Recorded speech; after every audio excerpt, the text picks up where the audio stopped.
Alright, so it has been about 6 months since Lenovo released their fighter into the handheld gaming PC market, and I have been using mine for just about as long, and in this video I'm gonna tell you how the experience has been using the device for this long. And I've also replaced my main gaming PC with this, and I don't use any other console, so this is basically my main gaming device and also my main Windows device that I have on hand.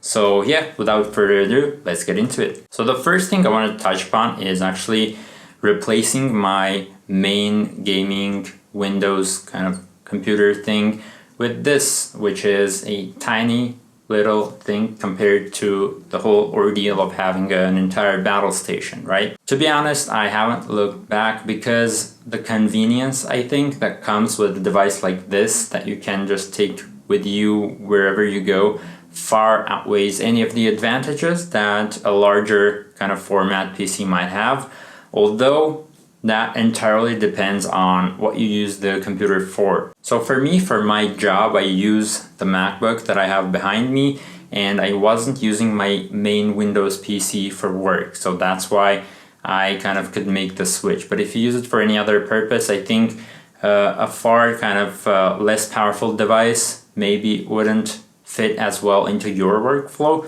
So you'll have to look into like the trade-offs that you're willing to make yourself. And as we're already touching on the subject of the hardware of the device, I'm quickly gonna go over how the hardware itself has been keeping up. Now, the main thing that you see when you look at this device is that huge 8.8-inch screen, which compared to all of its competitors in its class is the largest. So you have the Steamdeck and the Rog Ally, for example, that have 7-inch screens, and then you have the Steamdeck OLED with a 7.4-inch screen. But this thing is packing a huge screen compared to those, and the screen itself is 2560 by 1600, and this is actually one of the points that I think for the next generation it's maybe worth going a bit lower in order to have better battery life and better performance. I'm gonna touch on this when we get to the section of performance, but I think it's worth pointing out at this point as well. And apart from the very high resolution screen for a device of this size, it also has a pretty high refresh rate. So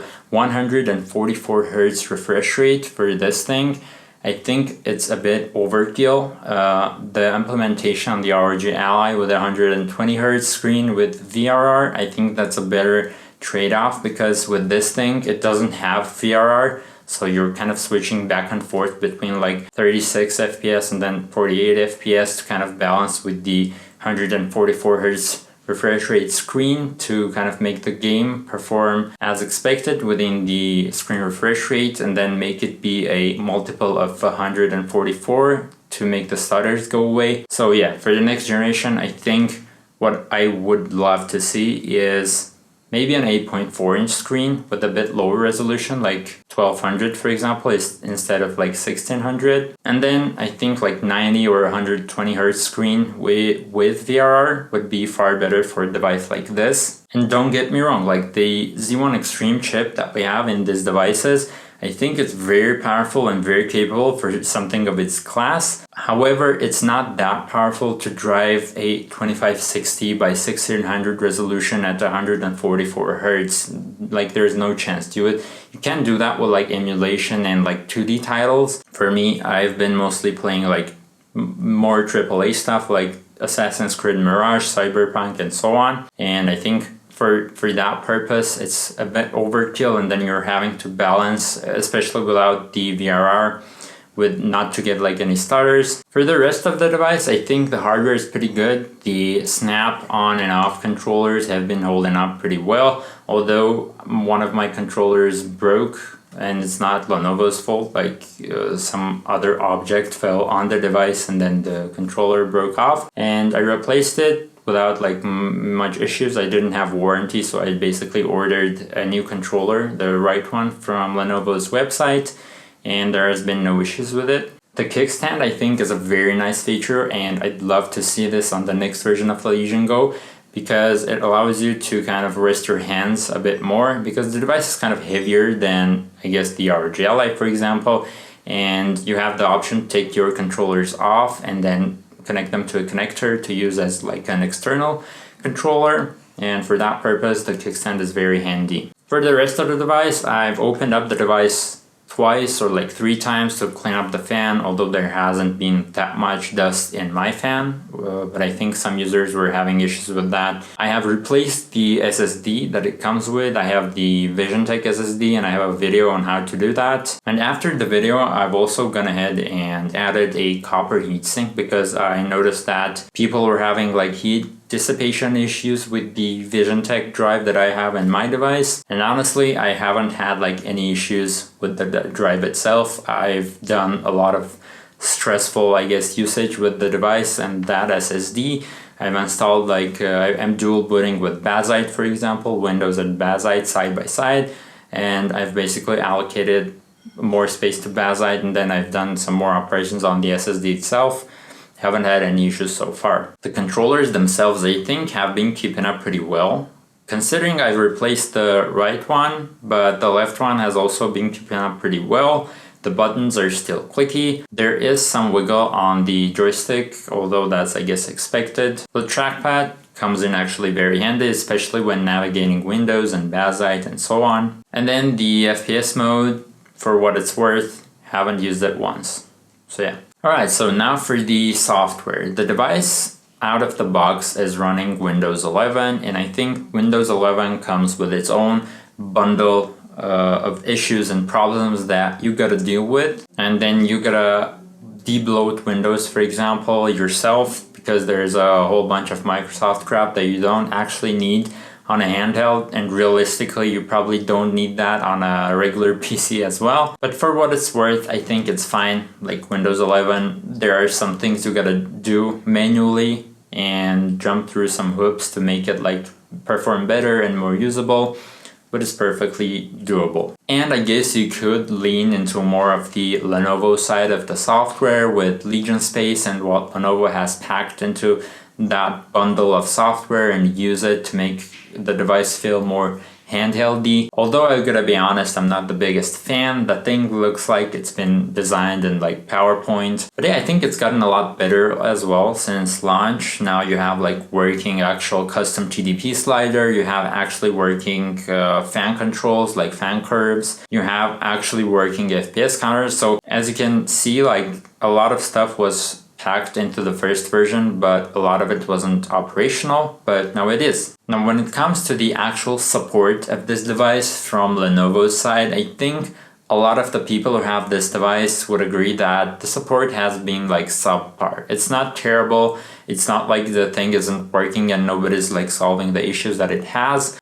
Issues are getting solved, although they're getting solved like a lot slower than one would like. Especially with a device that you launch into a new category, like your first entry into a new category that you see is performing like perfectly fine, like Steamdeck is selling by the millions and the Rog Ally as well. So yeah, when it comes to Lenovo's support, I think I would like to see like more updates, more customization for Legion Space. I would like to see more BIOS updates as well that fix issues like quicker than on the current timeline. Oh yeah, and when it comes to the actual graphics driver that this is using, I think it hasn't been updated since November last year. So yeah, for what it's worth, I think you still don't have like driver level support for the newer games like Ghost of Tsushima or like Avatar Frontiers of Pandora. But I think it didn't sell as well. Like they didn't meet maybe their sales targets for how many units they gotta sell in a quarter to make it like a high priority device for support.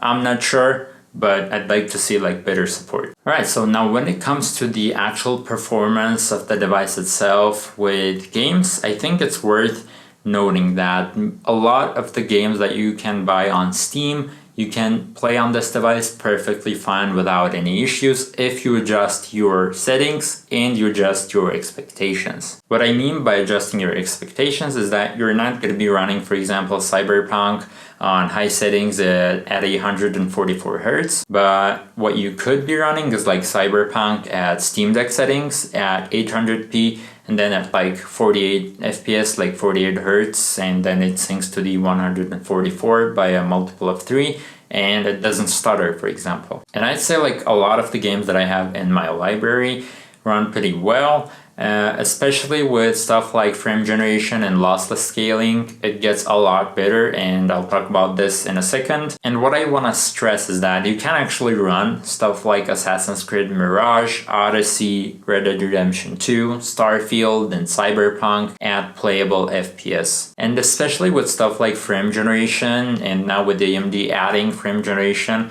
on the driver level, and hopefully Lenovo will eventually ship the update with frame generation. But even if they don't, you have, for example, like lossless scaling, which basically is like a third-party solution for frame generation for any game. But it is perfectly usable. You can make everything work.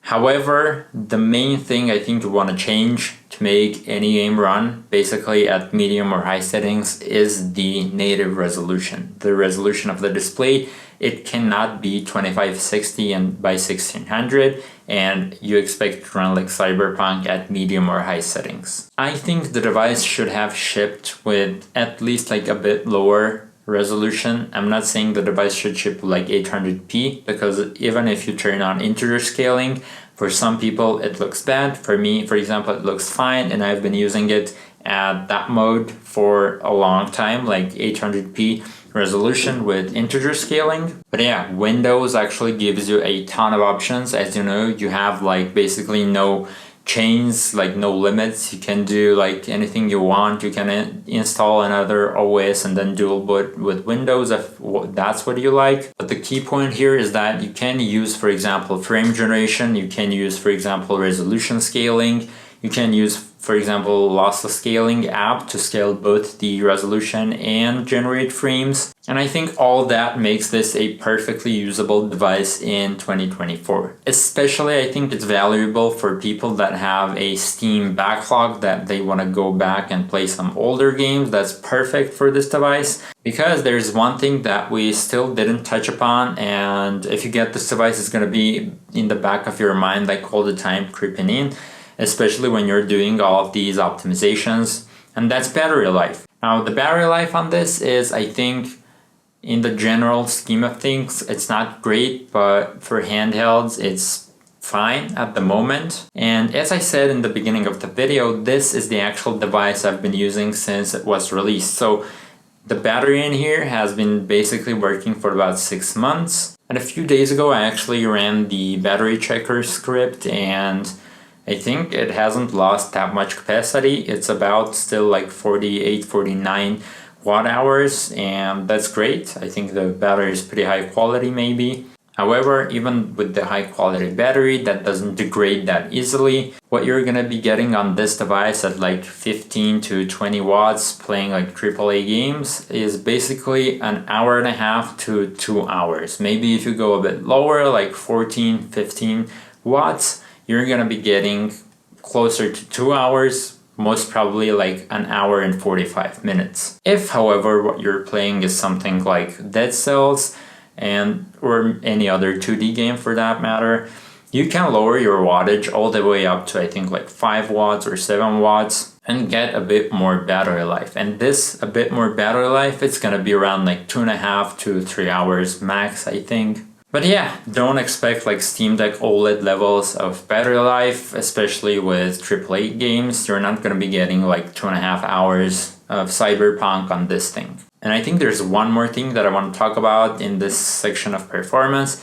and that is other OSs. So like some people are claiming, for example, better performance with SteamOS, Bazzite, Nobara, Chimera, and I think there's a million other versions of like SteamOSs at this point. And the main claim to fame there, I think, is that they're not running that many background processes and useless stuff that Windows is famous for. And I think thanks to that, you're magically somehow getting like better performance and more FPS. Although from my experience, as I said, I'm dual booting Bazzite on this device, the SteamOS version. And I'm just gonna go ahead and say it. I think it's on the same performance level as Windows, and that's the truth. However, what you are going to get with like Bazzite or any other version of SteamOS is actually better frame pacing, which in fact does make a pretty big difference on the device without a VRR screen. And this means, for example, that if you set a frame limit of like 48 FPS and it basically syncs up to the 144 Hz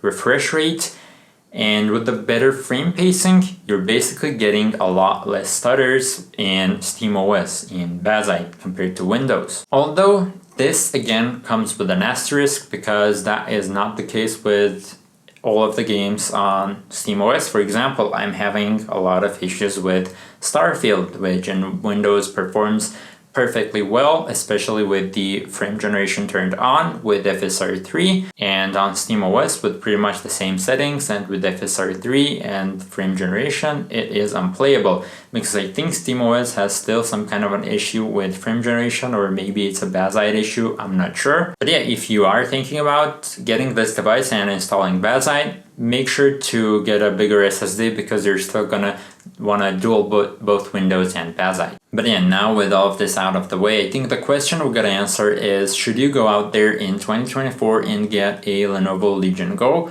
Or should you get, for example, a Steamdeck OLED or an ROG Ally? Or should you maybe wait for the ROG Ally X? Now, to answer this question, I'd say if you're ready to pay a bit of a higher price for Lenovo Legion Go compared to the ROG Ally, even with the Legion Go currently on discount, it's still a bit higher than the ROG Ally.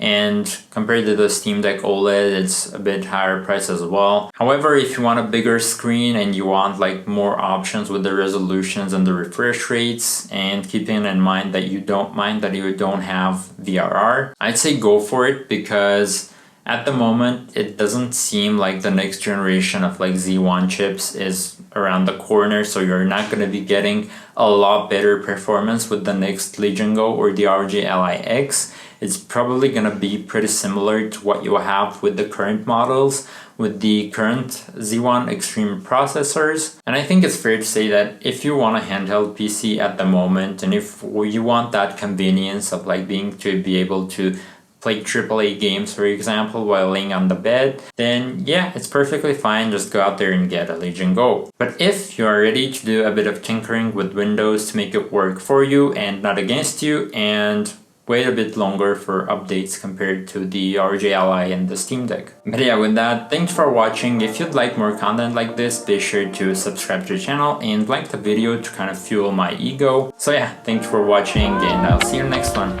Bye!